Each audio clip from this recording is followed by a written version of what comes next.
Para você que também adora a sétima arte, está no ar Estar Bem no Cinema.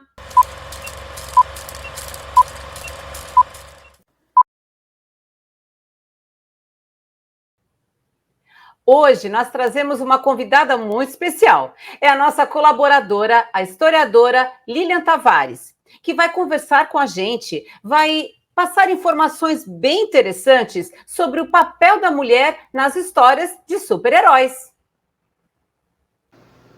Olá, Lisete, Selma, ouvinte e espectadora da revista Estar Bem. É um prazer estar aqui novamente e dessa vez para falar sobre representatividade feminina nos filmes de super-heróis. Até porque as personagens femininas vêm conquistando cada vez mais espaço nos filmes do gênero e assumindo o protagonismo também, algo que até pouco tempo atrás não era visto como possibilidade de sucesso.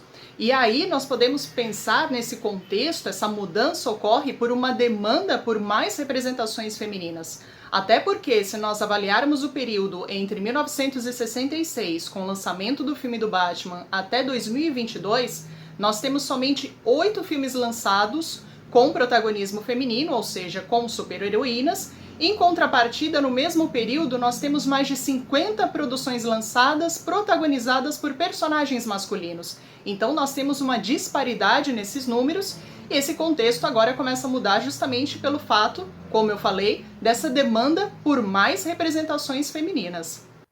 Lilian, com tantas heroínas nas histórias em quadrinhos, por que essa disparidade em relação às telonas? Essa disparidade pode ser explicada aí por vários fatores. E o primeiro deles que eu vou citar é o fato, na verdade, eu até citei anteriormente, de que os filmes protagonizados por super-heroínas não eram considerados como possibilidades de sucesso.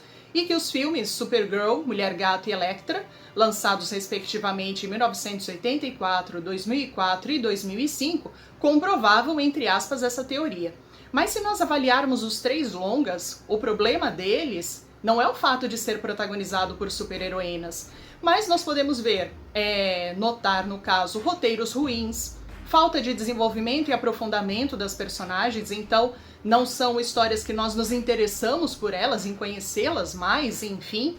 E nós temos um problema aí que afetou, nesse contexto, essas personagens, principalmente Mulher Gato e Elektra, e não somente no cinema, mas nos quadrinhos, na indústria audiovisual de uma forma geral também, o fato da hipersexualização. Então, como eu falei, né, nos longas Mulher Gato e Elektra, nós percebemos roupas super justas, os closes nas personagens, que são muitos closes desnecessários. Isso pode ser explicado pelo conceito de male gaze, que eu vou falar um pouquinho mais adiante. Então essa questão da hipersexualização sempre atrapalhou o desenvolvimento das personagens femininas, algo que nós estamos vendo agora se modificar. Então esse contexto está mudando, mas que eu também vou falar um pouquinho mais adiante. Porque tem 2 aspectos aí que eu também considero relevantes. O primeiro, a chamada, vamos dizer, obrigatoriedade da excelência, ou seja, filmes que são considerados representativos, eles são mais cobrados do que os filmes, vamos dizer aqui, os filmes de super-heróis protagonizados por personagens homens, né? Homens brancos heterossexuais. Então, assim, quando um filme, como eu disse, é considerado representativo, a régua não é a mesma de comparativo com esses outros filmes que eu falei. Porque sempre há uma cobrança maior, então há necessidade de perfeição, o filme tem que ser ótimo. E nem sempre vai ser assim. Mas isso não invalida a representação, o que ele carrega, esses valores que ele traz consigo. Isso não invalida. Mas muitas vezes há esse olhar, essa cobrança excessiva. E tem um outro aspecto também que eu considero interessante falar, que é referente ao fato, lembrei aqui, é importante citar a Isabel Whitman, que é membro da Abracine, então Associação Brasileira de Críticos de Cinema. Uma vez ela concedeu uma entrevista e eu achei bem interessante, porque ela diz assim, que filmes protagonizados por super-heróis adaptados dos quadrinhos, muitos filmes foram ruins, mas isso não invalidou que a indústria continuasse a lançar esses filmes. Mas em contrapartida, aliás, até porque é entendido que o personagem masculino ele é encerrado em si mesmo. enquanto uma mulher tem que representar todas as mulheres, ou seja, se um filme protagonizado por super-heroína ele não deu certo, então quer dizer que os outros filmes não vão dar certo também. E é o que eu falei, né? Aí, tinha essa teoria, essa crença, tanto que nós temos Supergirl em 84, depois tivemos, como eu falei, Mulher Gato e Elektra ali em 2004 e 2005, e nós só tivemos novamente um protagonismo feminino no cinema com Mulher Maravilha em 2017. Então percebam esse ato, e que eu citei lá no início também, né, fazendo aquele paralelo com o período entre 1966 e 2022. E quando ela fala isso, é verdade. Então as produções com protagonismo masculino, né, falando sempre de super-heróis nesse caso, elas continuaram a existir, tiveram filmes ruins, muito ruins, e mesmo assim eles continuaram a ser produzidos. E houve esse hiato com os filmes de super-heroínas. Então, esses são alguns aspectos que podem explicar essa disparidade, e agora nós vemos a mudança, né, nesse contexto, e realmente vejo de uma forma muito positiva, porque a tendência é cada vez mais as personagens femininas terem mais espaço. O que significa o termo male gaze? Bom, o conceito male gaze, ele foi cunhado pela crítica de cinema Laura Mulvey em 1975, quando ela publicou o ensaio Prazer Visual e Cinema Narrativo. Então, male gaze basicamente busca se explicar, por meio de conceitos da psicanálise, como o cinema reproduz o olhar masculino sobre as mulheres por meio das imagens que forma. E nós temos basicamente aí, por meio desse olhar, né, do male gaze, mulheres sendo tratadas, então, vistas como objetos, tá? Então, por exemplo, nessas produções, de uma forma geral, não a partir de Mulher Maravilha, mas antes, né? Basicamente, geralmente, eram produções tanto roteirizadas, produzidas, dirigidas por homens brancos heterossexuais, que tinham por objetivo agradar o público com as mesmas características. E aí, citando novamente Mulher Gato e Elektra, né, serão aqui os exemplos. Nós temos filmes que basicamente estão ali para agradar o olhar masculino, como eu disse também, por meio dos closes, das roupas super justas. Então ali a ideia é a mulher como um símbolo de desejo. E quando não é protagonista, quando não era protagonista, e sim coadjuvante, também não tinha uma história bem desenvolvida, e nós vimos personagens que serviam só como degrau para o desenvolvimento da história do personagem masculino. Então, personagens que, como eu falei, não eram bem desenvolvidas, não havia interesse nas histórias delas, mas elas estavam ali para agradar o olhar masculino. E isso começa a mudar a partir de 2017, quando nós temos o lançamento do filme Mulher Maravilha, que pela primeira vez um filme protagonizado por, no caso, um filme do gênero, né, de super-heróis, foi dirigido por uma mulher, no caso, a Patty Jenkins. E aí nós podemos perceber uma abordagem completamente diferente, tanto na história, nós nos interessamos pela história, o desenvolvimento da personagem, ela não é sexualizada, não tem closes abusivos, que eu considero, né, muitos de filmes anteriores com closes abusivos, não é o caso, e nós mulheres finalmente conseguimos nos sentir representadas, algo que era impossível com Mulher Gato e Elektra. Então é muito interessante também citar isso, não somente o protagonismo feminino na frente das câmeras, mas atrás também.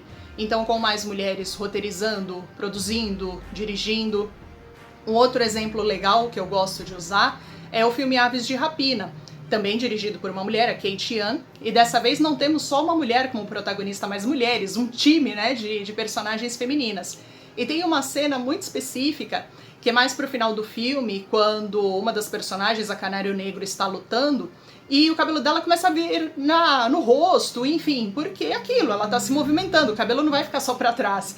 E a Arlequina vem e oferece um elástico de cabelo pra ela.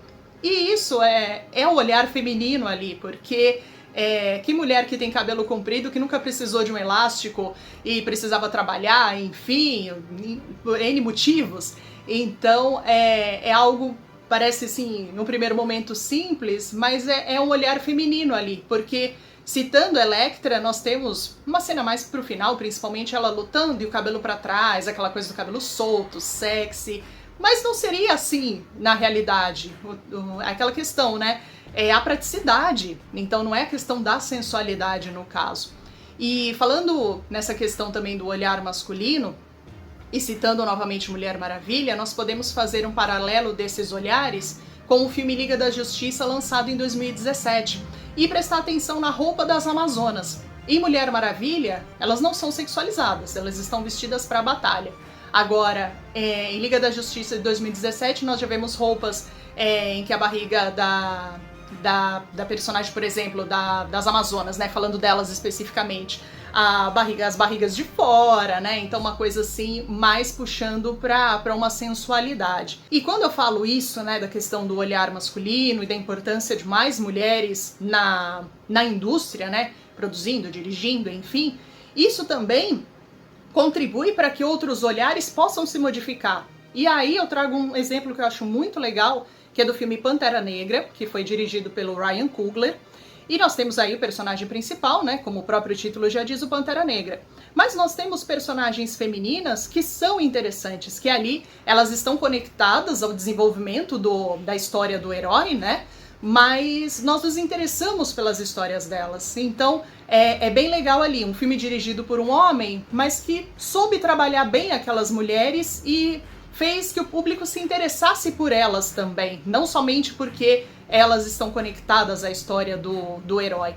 Então, a importância de nós termos essa diversidade de olhares nas produções, isso faz com que nós tenhamos mais representações, né, mais representatividade e representações nas telas, né, tanto no cinema quanto na TV também, enfim, mas falando aqui do cinema, né, de super-heróis especificamente, isso ajuda para que alguns estereótipos sejam quebrados. Então, esses olhares ajudam também nesse sentido, para que questões, visões e crenças que antes eram estabelecidas, hoje possam ser modificadas.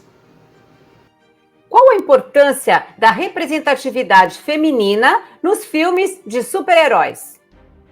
Bom, para falar sobre a importância da representatividade, eu trouxe aqui para vocês dois pequenos textos, na verdade, um é um trecho de uma entrevista e outro de um artigo, e mais duas reflexões para aí ajudar a pensar sobre o tema. Bom, o primeiro trecho que eu trouxe aqui é de uma entrevista da psicóloga Andréa Lagareiro, que ela cedeu essa entrevista para a pesquisadora Dani Marino em 2016. E sobre representatividade ela diz o seguinte: a representatividade é a qualidade de nos sentirmos representados por um grupo, indivíduo ou expressão humana em nossas características, sejam elas físicas, comportamentais ou sociais. É por meio desta qualidade que nos sentimos parte de um grupo, pertencentes a ele, compartilhando experiências, impressões, sentimentos e pensamentos com seus membros. E um segundo trecho aqui é de um artigo da própria Dani Marino, que eu citei, e ela fala o seguinte: quando falamos em empoderamento, estamos falando de um indivíduo observar outro realizando, pensando, superando algo. E este outro tem características semelhantes, de maneira que o primeiro se sinta representado e possa vivenciar a sensação de que este poder de ação é compartilhado. Bom, unindo esses dois trechos com as duas reflexões que eu vou trazer agora. Imaginem uma menina, uma jovem, que assista a filmes de super-heróis e ela não se veja representada nessas produções. Como ela pode se sentir a respeito? Então, ela gosta tanto de assistir esses filmes, mas ela não vê nenhum personagem que ela possa se conectar, seja pelo gênero, etnia, características, outras características, enfim. E uma outra reflexão: os meninos assistindo a filmes em que as personagens são hipersexualizadas. Qual vai ser a visão desses meninos sobre a mulher? E é claro que crianças, jovens, terão acesso a vários conteúdos, têm acesso a vários conteúdos, e as próprias interações sociais contribuem para a formação de crenças, valores, enfim. Mas os filmes, eles também estão incluídos nisso. E assim como qualquer outra produção, seja um quadrinho, uma série de TV, enfim. porque ela pode servir para reforçar estereótipos ou quebrá-los. E é isso que nós queremos ver, essa segunda opção, né? Essa quebra de estereótipos, uma maior diversidade. E é bem importante isso, né? Isso se conecta às citações anteriores, né, que eu fiz, a leitura para vocês, e também das reflexões, mostrando um pouquinho, né, trazendo esse panorama e de como é importante que a indústria comece, e agora já existe esse movimento realmente de trazer diferentes representações, e é o que eu costumo sempre dizer, a nossa sociedade ela é diversa, então por que as representações partem sempre de um olhar para atingir um determinado público? Então é preciso ter essa abrangência, é o que nós estamos vendo, esse movimento agora, e que eu tenho aí um otimismo muito grande, e que nós continuaremos a ver aí mais representações e mais pessoas se vendo nessas produções. Isso realmente é fundamental, porque quando nós falamos de filmes de super-heróis, se tem uma ideia ali de mero entretenimento, só que, como eu falei, tudo é carregado de simbolismos, então é muito importante que nós tenhamos esse olhar atento para o que nós assistimos, lemos, consumimos de uma forma geral. E isso também, claro, como eu falei inicialmente, com relação a jovens, crianças, isso também contribui para essa formação delas, né? Já que elas são o público-alvo desse tipo de produção. Se bem que nós adultos, assim como eu, adoramos, né? Pelo menos boa parte aí gosta desse tipo de produção. Então, eu também, particularmente, quando vejo filmes com protagonismo feminino, como vi Mulher Maravilha, eu fico muito feliz e me sinto representada agora sim, né? Diferente de outros filmes, como eu falei, já citei lá no início, que não tinha como se identificar de nenhuma forma, né? Então, é isso. Eu espero que por meio aí desse conteúdo, dessa nossa conversa, vocês possam entender um pouco mais desse assunto, então até ler um pouco mais a respeito. Realmente nós temos aí um panorama que está se modificando positivamente, como eu falei, sou muito otimista com relação a isso. Lilian, nós agradecemos demais a sua participação no Estar Bem no Cinema de hoje e esperamos poder contar com você em próximas oportunidades. Espero que vocês tenham gostado, agradeço mais uma vez a Lisete e a Selma pelo convite, e convido vocês a conhecerem um pouco mais do meu trabalho nas minhas 2 páginas no Instagram. A primeira, @Colecionismo Maravilha, onde eu compartilho fotos e informações sobre a Mulher Maravilha, e também as lives que eu participo e outros eventos. E também a página @Pelas Lentes da Lili, onde eu compartilho um outro hobby, que é a fotografia. Então lá eu posto fotos de lugares que eu vou, do dia a dia, enfim. Então vai ser um prazer vê-los por lá. Um grande beijo e até a próxima. Você pode interagir conosco de diversas formas. Acessando o nosso site revistaestarbem.com.br, lá no link Contato você nos envia a sua opinião e também sugestões para próximos episódios. Acesse ainda as nossas redes sociais, no Instagram e Facebook. Você também precisa se inscrever em nosso canal no YouTube, Revista Estar Bem, onde você acompanha toda a nossa programação e outros episódios de Estar Bem no Cinema. E por hoje nós ficamos por aqui, desejando que você esteja com a gente em nossos próximos episódios. Um grande beijo a todos, fique com Deus e até a nossa próxima sessão.